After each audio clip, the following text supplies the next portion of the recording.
మీ బట్టలకి సాఫ్టింగ్ ప్రొటెక్షన్ ఇచ్చే సరైన ప్రొడక్ట్ ఎలిమ్ ఫ్యాబ్రిక్ కండిషనర్.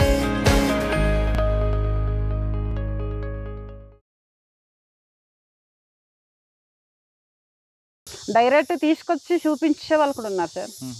అక్కడ ఇంకో ఊర్లో ఉంటుంది వర్ష, అలా డైరెక్ట్ పోలీసులకు తీసుకొచ్చి చూపించారు. ఆవుల్లాగానే తోలుకొని వచ్చినట్టు సౌండ్ చేసుకొని వచ్చారు. ఆ రోజు నేనే సెంటరే ఈ ఆవులు తోలుకొస్తున్నారు అనుకున్నాను. ఆవులే తోలుకొస్తున్నారు. నేను ఇలాంటి చెట్టు దగ్గర ఉన్నాను.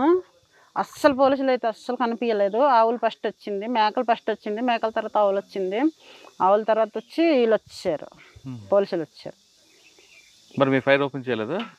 ఫైర్ ఓపెన్ చేయలేదు సార్. అస్సలు మాకు ప్లేస్ లేదు. మేము యాక్చువల్గా అయితే ఇటు నుంచి కదా పోలీసులు వస్తారు, ఇలా పోదాం అనుకున్నాము.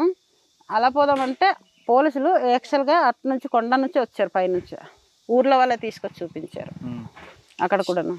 అప్పుడేమో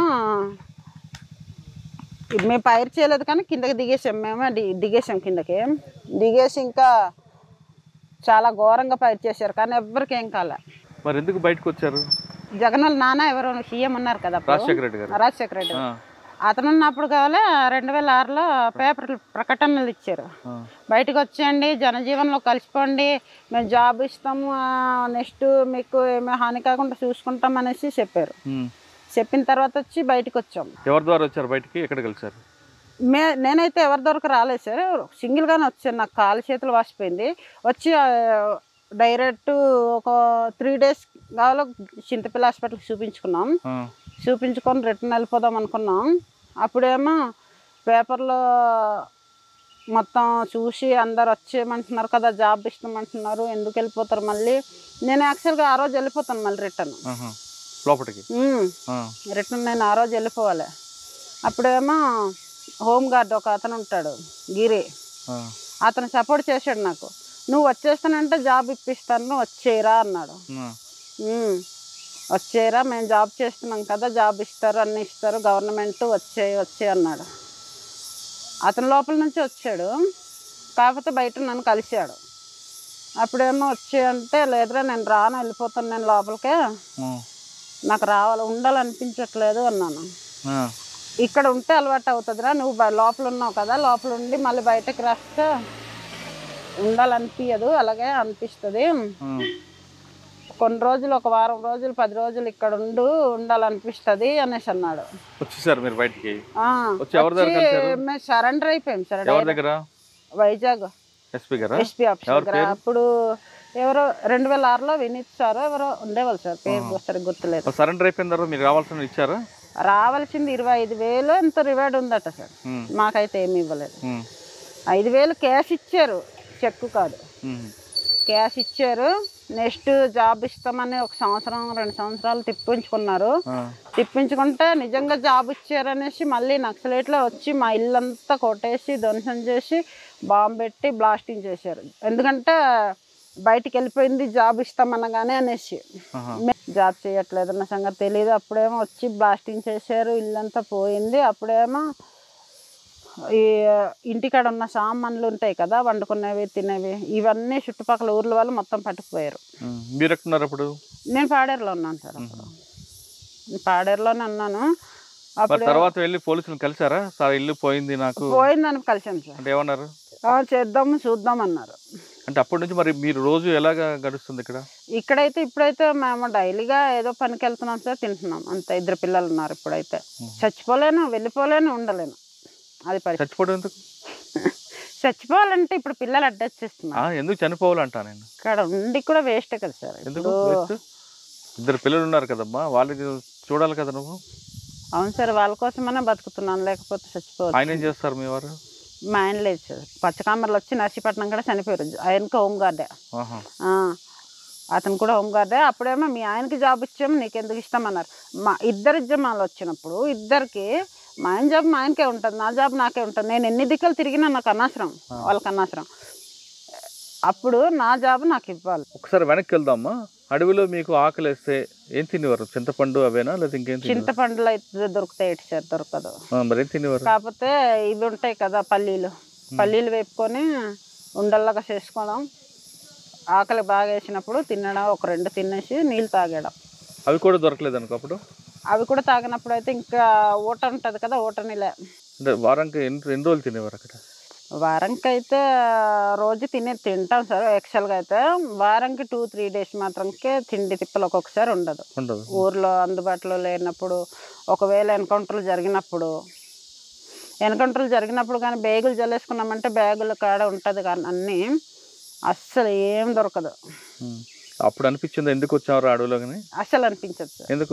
ఎందుకంటే మాతో పాటు ఇంకా ఉన్నారు కదా సార్, వాళ్ళ దగ్గర ఉంటాయి కదా, వాళ్ళ దగ్గర ఎందుకు ఈ కష్టాలు అనిపించలేదు? అనిపించదు సార్. ఇప్పుడు ఆ కష్టం ముందు ఇప్పుడు పిల్లలతో అక్కడ బెటర్ సార్. ఇప్పుడు ఎంత కష్టపడినా అక్కడైతే ప్రజల కోసం కాబట్టి అనిపించదు. ఎందుకంటే ఇక్కడ అనుకో ఇప్పుడు పెంచినా సరే ఇప్పుడు నా 2 పిల్లలు తప్ప నేను వేరే వాళ్ళని ఎవరిని చూసుకోలేను, ఎవరి దగ్గర వెళ్ళి మాట్లాడలేను.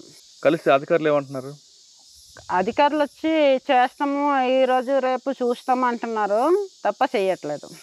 నిర్మల అలియాస్ సీతక్క అడవిలోంచి బయటకు వచ్చారు. ఇక్కడ ప్రభుత్వం ఆదుకుంటారు అనుకున్నారు కానీ ప్రభుత్వం ఆదుకోలేదంటే ఆవిడ చెప్తున్నారు. ఆవిడకి కేవలం 2 పిల్లలకు సాకడానికే చాలా ఇబ్బంది పడుతున్నారు. కానీ ఆవిడకి సపోర్ట్ చేయడానికి పాడేరులో కొంతమంది మహిళలు కూడా ఉన్నారు. వాళ్ళతో మాట్లాడి ఆమెను ఏ విధంగా వాళ్ళు ఆదుకుంటున్నారు, ప్రభుత్వం నుంచి వాళ్ళకి ఏం కావాలి విషయాల్ని వాళ్ళని అడిగి తెలుసుకుందాం.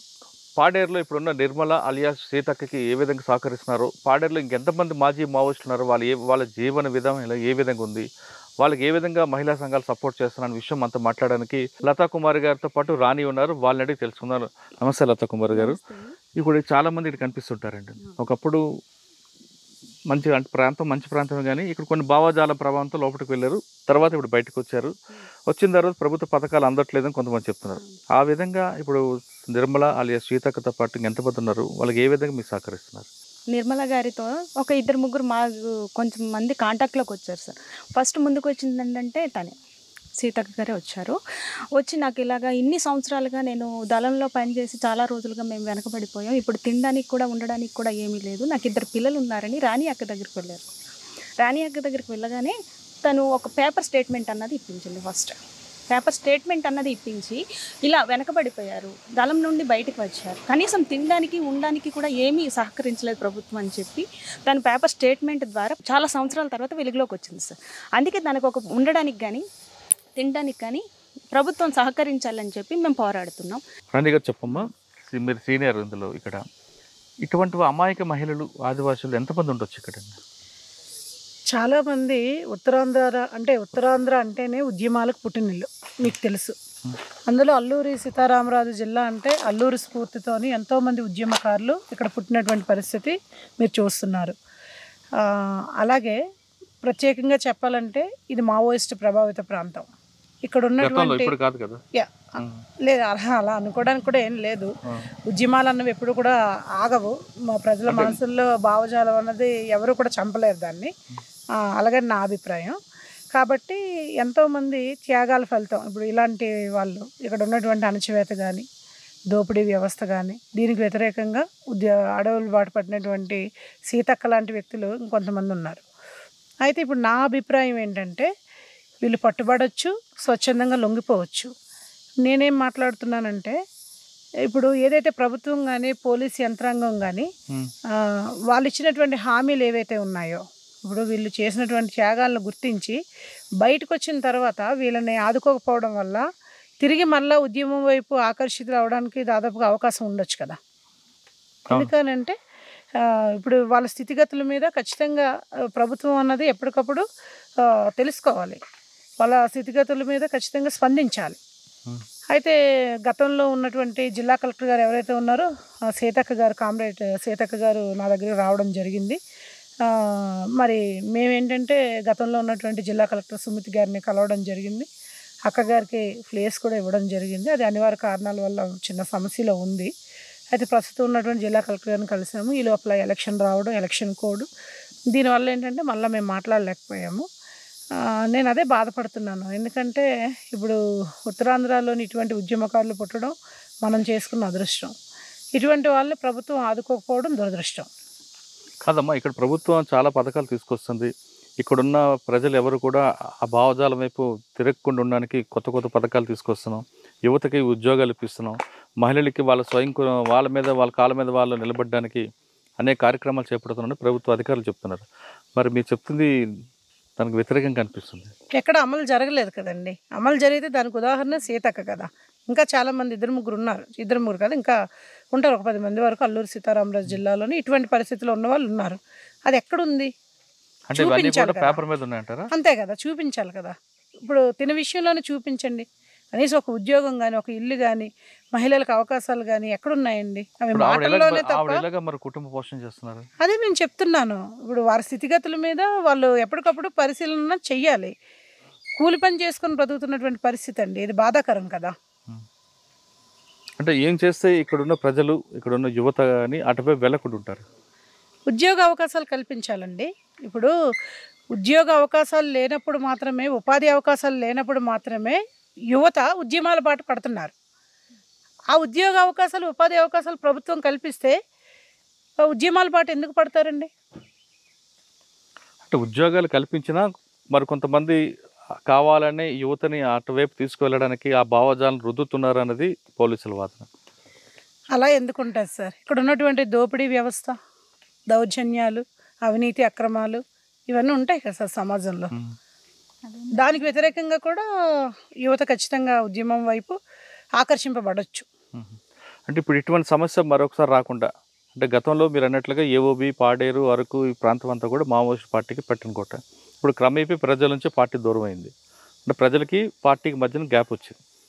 ఇప్పుడు ఇక్కడెక్కడ లేదు కాబట్టి మరొకసారి ఆ ఉద్యమం ఇటువైపు రాకుండా ఉండి, ఈ పాడేరు, అరకు అంటే ఏఓబి ప్రాంతం ప్రశాంతంగా ఉండి, ఒక మంచి పర్యాటక కేంద్రంగా ఉండి, ఇక్కడున్న యువత అందరికీ ఉద్యోగాలు రావాలి, మంచి ప్రశాంత వాతావరణం రావాలంటే మీరు ఇచ్చే సలహా ఏంటి ప్రభుత్వం? ప్రభుత్వానికి మేము ఇచ్చే సలహా అంటే ఏం లేదు సార్. ఇప్పుడు ఈరోజు గిరిజన ప్రాంతం అంటే విశాఖ ఏజెన్సీ అని, అంటే ఇప్పుడు ఈరోజు అల్లూరు సీతారామరాజు జిల్లా మొన్న విడిపోయింది, కానీ గతంలో విశాఖ ఏజెన్సీ అంటే మంచి గుర్తింపు. మీరు అన్నట్టుగా పార్టీకి, మావోయిస్ట్ పార్టీకి ఏఓబి అంతా కూడా మంచి పట్టున్న ఏరియా. అయితే ఇప్పుడు నేనేమంటున్నానంటే, గిరిజన ప్రాంతం అంటే చాలా ఇష్టం ప్రభుత్వానికి, గిరిజనులు అంటే చాలా ఇష్టం. గిరిజన సమస్యల మీద నిరంతరం ప్రభుత్వం పనిచేస్తుందని చెప్పి ప్రభుత్వాలు కానీ పోలీసులు కానీ చెప్తూ ఉంటారు. ఈరోజు కూడా అంటే చాలా టెక్నాలజీ పెరిగింది సార్. ఒకప్పుడు కీప్యాడ్ సెల్ ఫోన్లు కూడా మా దగ్గర ఉండేటువంటి పరిస్థితి ఉండేది కాదంటే నాకైతే తెలియదు. నా చిన్నతనం నుంచి నేను గిరిజన ప్రాంతంలో పెరిగాను కాబట్టి చెప్తున్నాను. కానీ ఈరోజు ఏంటంటే కంప్యూటర్ కానీ సెల్ ఫోన్లు ప్రతిదీ అందుబాటులోకి వచ్చింది. కానీ ఈరోజు కూడా డోలీ వ్యవస్థ ఎందుకుంది సార్ గిరిజన ప్రాంతంలో? అధికార యంత్రాంగం ఎక్కడుంది? రక్తహీనత ఎందుకుంది సార్? రక్తహీనతతో వందలాది మంది విద్యార్థులు చనిపోతున్నటువంటి పరిస్థితి ఈరోజు కూడా గిరిజన ప్రాంతంలోని మనం చూస్తున్నాం. మేము రోజు ఉద్యమాలను ఈరోజు కూడా అడవుల్లో కాకపోయినా ఊర్లో అన్నా కూడా ఉద్యమాలు ఖచ్చితంగా కొనసాగుతున్నాయి. డోలీ వ్యవస్థ ఎందుకు నిర్మూలన చేయలేకపోయారు? దీని మీద ఎందుకు ఒక కమిటీ వేయలేకపోయారు? ఏం చేస్తే బాగుంటుంది అంటారు? అదే సార్, ఇటువంటివన్నీ కూడా ఏదైతే ఇక్కడ వెనుకబాటుతనం ఉందో దీని మీద ప్రభుత్వం ఒక కమిటీని వేయాలి. గిరిజన ప్రాంతం మీద ప్రత్యేక దృష్టి ఉంది, మా గిరిజనులు అంటే అభిమానం అంటున్నారు కదా, మరి ఎందుకు గిరిజన హక్కులు కానీ గిరిజన చట్టాలను కానీ ప్రభుత్వం కాపాడలేకపోతుంది? ప్రజలకు సౌకర్యాలు కల్పించలేకపోతుంది? అంటే అవన్నీ చేస్తే ఖచ్చితంగా విద్య, వైద్యం కూడా చాలా ప్రాధాన్యం సార్. అవన్నీ చేస్తే యువత అటువైపు వెళ్ళకుండా ఉంటుంది అంటారా? దాదాపుగా ఉండొచ్చేమో. అంటే ఇవన్నీ సదుపాయాలు పెట్టిన తర్వాత కూడా అటువైపు వెళ్తారంటారా, వెళ్ళకుండా ఉంటారా? వెళ్తే వెళ్ళొచ్చు సార్. ఇప్పుడు భావజాలాన్ని ఎవరు ఆపలేరు కదా సార్. ఓకే, ఇంకొక విషయం, గిరిజన ప్రాంతంలో కుటుంబ నియంత్రణ తీసుకొచ్చి మగవారికి ఎక్కువగా కుటుంబ నియంత్రణ చేపిస్తున్నారు కొంతమంది పోలీసులు. దానివల్ల జరిగే పరిణామాలు మంచి అంటారా, చెడు అంటారా? నాకైతే అది చెడుగానే అనిపిస్తుంది సార్. అవసరం లేదు కదా ఇదంతా, అది మీకే తెలియాలి. ప్రభుత్వ పథకాల కింద స్థాయి వరకు వస్తే ఖచ్చితంగా యువతలో మార్పు వస్తుంది, ఈ ప్రాంతం అభివృద్ధి చెందుతుంది మీరు అంటున్నారు. ఓకే, ఇక్కడ గతంలో ఉన్న పరిస్థితులు తీసుకుంటూ మీరు కూడా పార్టీకి అనుబంధంగా పనిచేశారు కాబట్టి పార్టీ మీద ఉన్న ప్రేమతో ఒక మంచి పాట పాడండి. మీరు అన్నట్లుగా ఏంటంటే డైరెక్ట్గా ఇప్పుడు కూడా మేము వర్క్ చేయలేదండి, సానుభూతి పరులుగా మాకు ఆల్రెడీ ఒక ముద్ర ఉంది. మాకు ఇష్టం కమ్యూనిస్ట్ భావజాలం అంటే, ఎర్రజెండా అంటే మేము ప్రాణం ఇస్తాం. నేను ఉత్తరాంధ్ర మన ఉద్యమకారులు వంగపండు అన్నగారితో కూడా పాట పాడాను, పనిచేశాను. వచ్చిందన్న నక్సల్ బరి, మన పల్లెకొచ్చినాదన్న నక్సల్ బరి, వచ్చిందన్న నక్సల్ బరి, మన ఊరికొచ్చినాదన్న నక్సల్ బరి, ఊరు ఊరు తిరుగుకొని నక్సల్ బరి, మన ఊరికొచ్చినాదన్న నక్సల్ బరి, పల్లె పల్లె తిరుగుకొని నక్సల్ బరి, మన పల్లెకొచ్చినాదన్న నక్సల్ బరి, వచ్చిందన్న నక్సల్ బరి, మన పల్లెకొచ్చినాదన్న నక్సల్ బరి. సూపర్. ఏఓబి ప్రాంతం మరొకసారి కాల్పుల మూత జరగకుండా ఉండాలంటే, ఈ ప్రాంతంలో ప్రజలతో పాటు యువత అందరూ కూడా అభివృద్ధి బాటలు నడవాలంటే ఖచ్చితంగా ప్రభుత్వ పథకాలు కేంద్ర స్థాయికి రావాలంటున్నారు ఇక్కడున్న అక్కలు. వీళ్ళు చెప్తున్నట్లుగా కేవలం పేపర్ మీద ప్రకటన కాకుండా కింద స్థాయికి వచ్చి ఎప్పటికప్పుడు వాళ్ళు మార్పు తీసుకొస్తే ఖచ్చితంగా వాళ్ళందరూ కూడా ప్రభుత్వానికి అనుకూలంగా వెళ్ళే అవకాశం కనిపిస్తుంది. ఇప్పుడు మన పక్కనున్న మాజీ అక్కకు చూస్తుంటే 2006లో ఆమె లొంగిపోయిన ఇంతవరకు ఆవిడ రావాల్సిన పథకాలు రాలేదు. కాబట్టి ఇటువంటి వాళ్ళకి ఒక్కోసారి జీవితం మీద విరక్తి పట్టి తిరిగి అడవి వాడు పట్టడానికి ప్రయత్నం చేస్తారు. అటువంటి సంఘటనలు తిరిగి జరగకుండా ఉండాలంటే ఇప్పటికున్న అధికారులు ఖచ్చితంగా వాళ్ళకి కావాల్సిన డెవలప్మెంట్స్ అన్ని ఇవ్వాలి. ప్రభుత్వ పథకాలు కింద స్థాయికి రావాలి. ఎప్పటికప్పుడు మానిటరింగ్ చేస్తుంటే ఇకపై రాబోయే కాలంలో పాడేరు కానీ అల్లూరు సీతారామరాజు జిల్లా ఖచ్చితంగా అభివృద్ధికి దగ్గరగా ఉంటుంది, పర్యాటక ప్రాంతంగా ఉంటుందంటూ వీళ్ళు చెప్తున్నారు. ఇది ఇప్పుడున్నగా మన నిర్మల అలియాస్ సీతక్కతో ఎక్స్క్లూజివ్ ఇంటర్వ్యూ. వచ్చే వారం మరో గెస్ట్తో మళ్ళీ కలుద్దాం. అంతవరకు నమస్తే. Thank you very much.